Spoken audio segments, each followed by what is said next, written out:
सुबेरे सुबेरे बूढ़क माथा गरम रहा।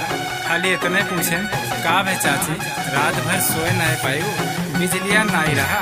बूढ़ा लागिन सरापे, ये भैया बूढ़ा लागिन सरापे और काव कहा थिन।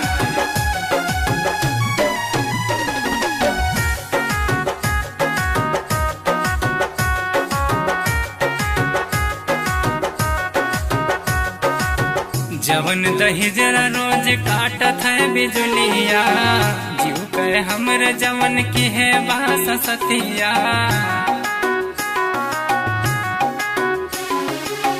जवन दही जरा रोज काटत है बिजुलिया, जीव कहे हमरे जवन की है बास सतिया। काली माइयों का धरती उठाए लियो, काली माइयों का धरती उठाए लियो। तुमसे न बने बात हमसे मिलवाए दियो, तुमसे न बने बात हमसे मिलवाए दियो।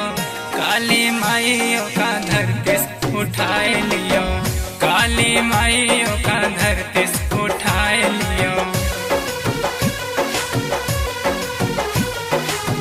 काली माइयों का धरती उठाए लियो।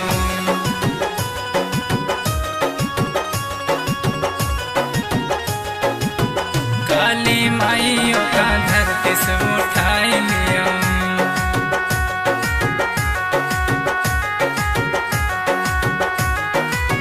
अतनी गर्मी पड़े बरस जैसे लाठी, हमरे मरम के न बूझे उत्पाती।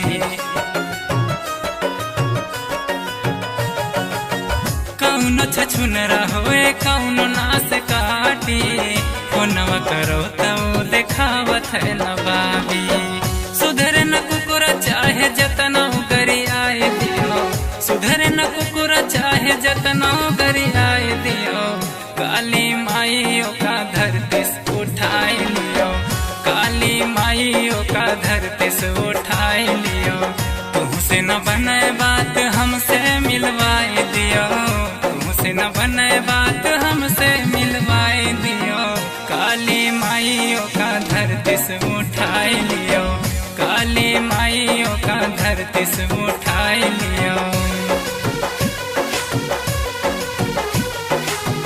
काली माइयों का धरती उठाए लियो।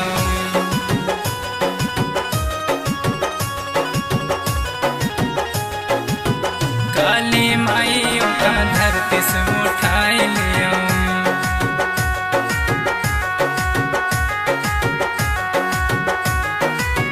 नई की बहुरिया के दिन रात काटब भारी, ननका नन की रोवा थी पारा पारी।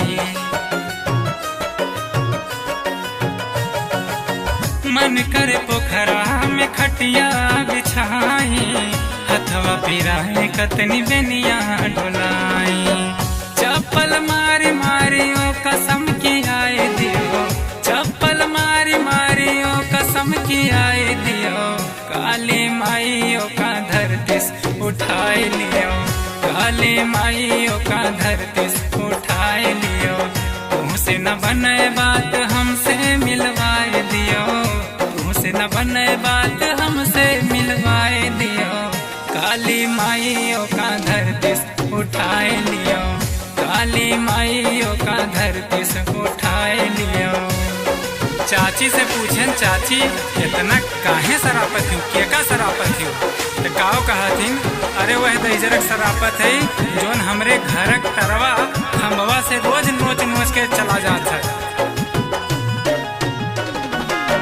काली माइयों का धरती उठाए लियो। वह जुगनी करा बिजुली नाही पंखा, पूर्व बजरिया राखे माटी के घर ठंडा। आग लग ऐसन तरक्की कमाई, देवशिष बाबू तनी देता समझाई। पंकज से कह के लोहा घर में छुआए दियो, घर में लोहा कर पिछवा छुआए दियो। काली माइयों का धरती उठाए लियो, काली माइयों का धरती उठाए लियो। न बने